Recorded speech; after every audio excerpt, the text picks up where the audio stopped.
Hey everyone, in this video I'm going to show you how to make and use these. These are clay smoothing tools. You'll have seen me use them in the Making Sonic and Making Tails video, and I'm going to show you the effects they give and why they will be so invaluable to you as a clay modeler.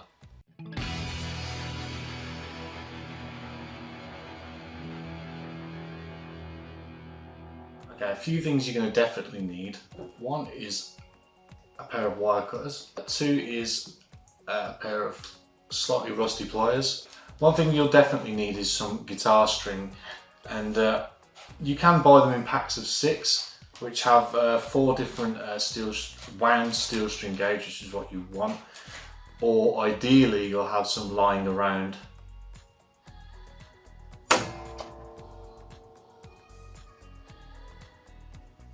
This is some I've found. The last thing you'll need is some thin aluminium or stainless steel tubing. You can get that at most hardware shops, but I managed to get some eco-friendly straws which I bought online, which is on the internet. And these are ideal because they have rounded edges, obviously because they're being straws, they're there to protect your mouth, so they're absolutely ideal, and they're pretty robust as well. So we're going to use that. For the cheaper option, we're going to dismantle an old paintbrush and see if that works as well. I've done this in the past and it does work, but it's not as strong as this option. So if you can't get your hand on these, old paintbrush and a pair of pliers and some guitar string. Now the good thing about guitar strings is they are what's known as coiled, usually with brass or nickel or sometimes steel. And the thicker the gauge, the wider the coils are. So with guitar strings, ideally you want a 42 gauge, a 32 and a 24, which is the E string and A string and D string respectively. And that will give us a good range of smoothing tools. So what we want to do is we want to we don't want to pinch it, because if we pinch it we'll end up with a point and it won't smooth up the clay so easily. What we want to do is try and make a loop it's quite tricky with the thicker gauge. I'm going to try and make a small loop like that, which will then sit on the end of our stainless steel rod there. So first things first, we're going to make the loop, and you want to leave a bit of excess which can travel into the tube, and then what we'll essentially do is pin it down with a pair of pliers. And then what you can do is you can solder it in place, or if you have any strong glue, but ideally just a pair of strong pliers will hold it in place for you. So first things first, we're going to choose a length. That looks okay, should be plenty of excess there, so we're just going to take the end off. Yeah, do watch your face when you do this because it does go flying.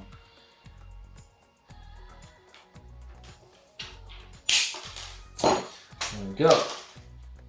So there we go. And then we're going to pop that into the tube. I mean, that's already holding in place pretty well. And all we're going to do then is we're going to clamp that down there. So you want a bit of flex in it, but not too much, because you want to have plenty of control over it when you're using it on the clay. So I think that will do. Pliers time.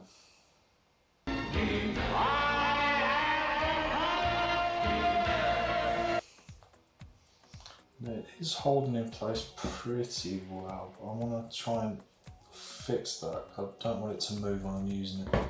And you can see there's a touch of flex in the string, but it is stiff enough where it will...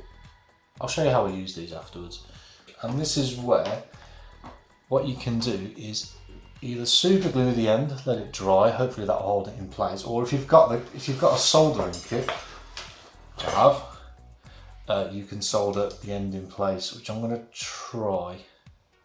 Okie doke. So again, I'm going to try and solder this, but you don't have to do this. This is just to hold the flex of the string in place.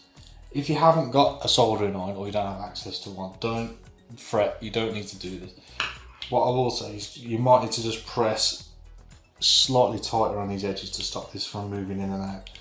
But if it comes out, you can always push it back in. There's absolutely no, you don't have to do this if you don't want to.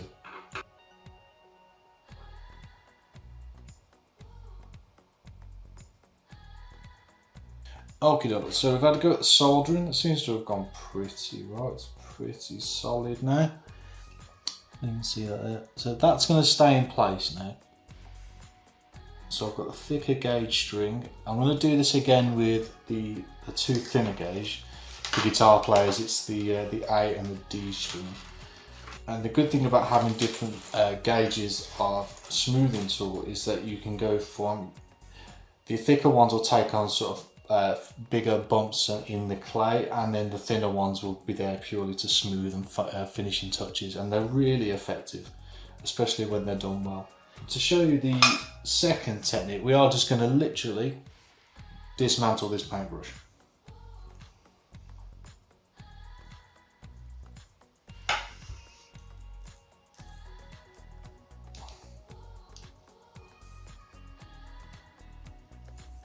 So this is the brush we're going to use.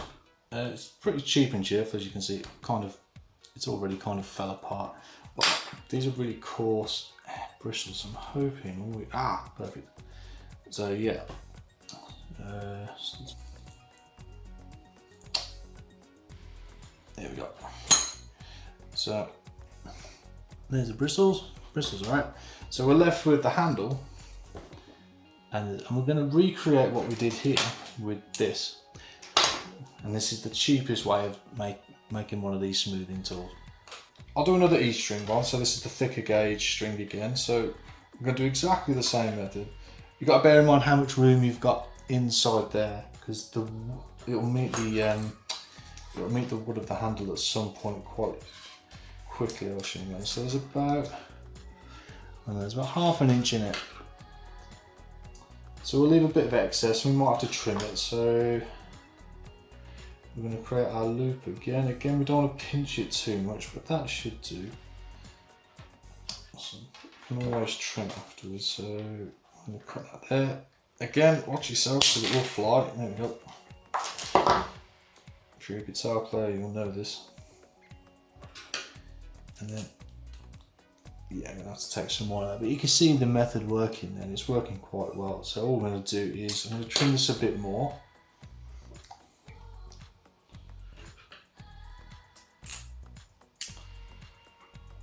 Brilliant. There we go. So you can see there I've got the loop done. It is going to keep popping out, so we're going to get our pliers again and squash that in place. Please be careful doing this, no squash fingers. And what I found with the cheaper option, although it, as I say, it is cheaper, but the metal that holds the bristles in it can split after a while with a bit of flex. This one doesn't look looking too bad actually, but I think after a while the metal holding it in, it's quite thin. It's not designed to be squashed, it's designed to like wrap around the brushes and just stay still forever. So all being well, with a bit of time that'll be okay. Well, I'm going to pin it in place a bit more. If you have got some super glue handy, drop a dab in there and that will hold that in place for you. Okie doke. So you'll see on this one I've bent it forward slightly, purely because it's not quite strong enough to hold the string in place, so I've bent it a little bit and it seems to have done the job actually. Yeah, that should work. Okay, so what I'm going to do now is I'm going to make the thinner gauge of I'm going to carry on with these ones, but the technique will be exactly the same for this, but I'm going to carry on with these and I'm going to make the thinner gauges and then I'm going to show you how they work. This is an oil-based clay, so it's been on my shelf for a while. It's pretty solid now, but because of the nature of the clay, it doesn't dry entirely. But if you look carefully, there's loads of these sort of bumps that I don't want there. So I'm going to show you how these will work, and they are absolutely brilliant. So this is the thicker gauge, and then all I'm going to do is, it looks like I'm making it worse before I make it better. That's the idea. So do some cross hatching with it. Cross hatching, sorry.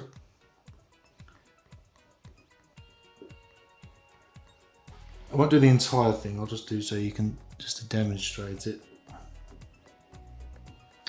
Right, I've just done that section to show you now. And because I've used a thicker gauge, what's happened is it's created these really fine lines in the back of the model. And obviously we don't want those to be there, but that's where we move down to slightly thinner gauge. And then we do the same again, and eventually what will happen is the thicker gauge will have taken out some of the bigger lumps and bumps that you don't want there, but the thinner gauge will then smooth those ridges that we've just created. But it will, because we're doing it so finely and so minutely, it makes it really consistent. Okay, so we can see that there. And obviously you can't feel it through the camera, but it's getting much smoother already. I can still see the ridges from even the second gauge down, which I've used. I'm calling it the A gauge. It's not, it's an A string. But last but not least, we're going to use the thinnest gauge that we've got, which was the D string, and then complete the process.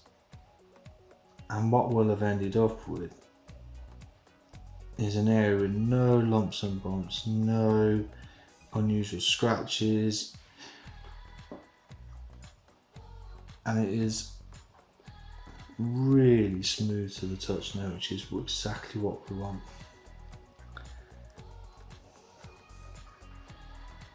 Yep, that's worked an absolute treat, and you can really see the difference there. It's pretty long, like I don't know how to describe it. It's really sort of only finely, but it's still bumpy. But over there, it's really smooth, which is what we want. So if you want to go for a smooth texture, I really recommend making these tools, and they do work on air dry clay, obviously before it dries, but on the oil-based clay, they're absolutely superb. Okay, and that's it. So they're really simple to make, really cool to use, and the effects are amazing. They're really good. They'll take a lot of work and getting used to using them, and more probably where to use them, but they will be invaluable to you, especially when you're doing finer detail or you want consistently smooth areas across your models. And you will notice a world of difference when you start creating stuff for yourself. But please don't be put off by the fact that I use a soldering iron and straws. But as I say, you can create the exact same thing with an old paintbrush and some string that was lying around. So I really hope that helped. If you want to see more, please leave some suggestions in the comments. Please consider liking and subscribing, and I'll see you next time.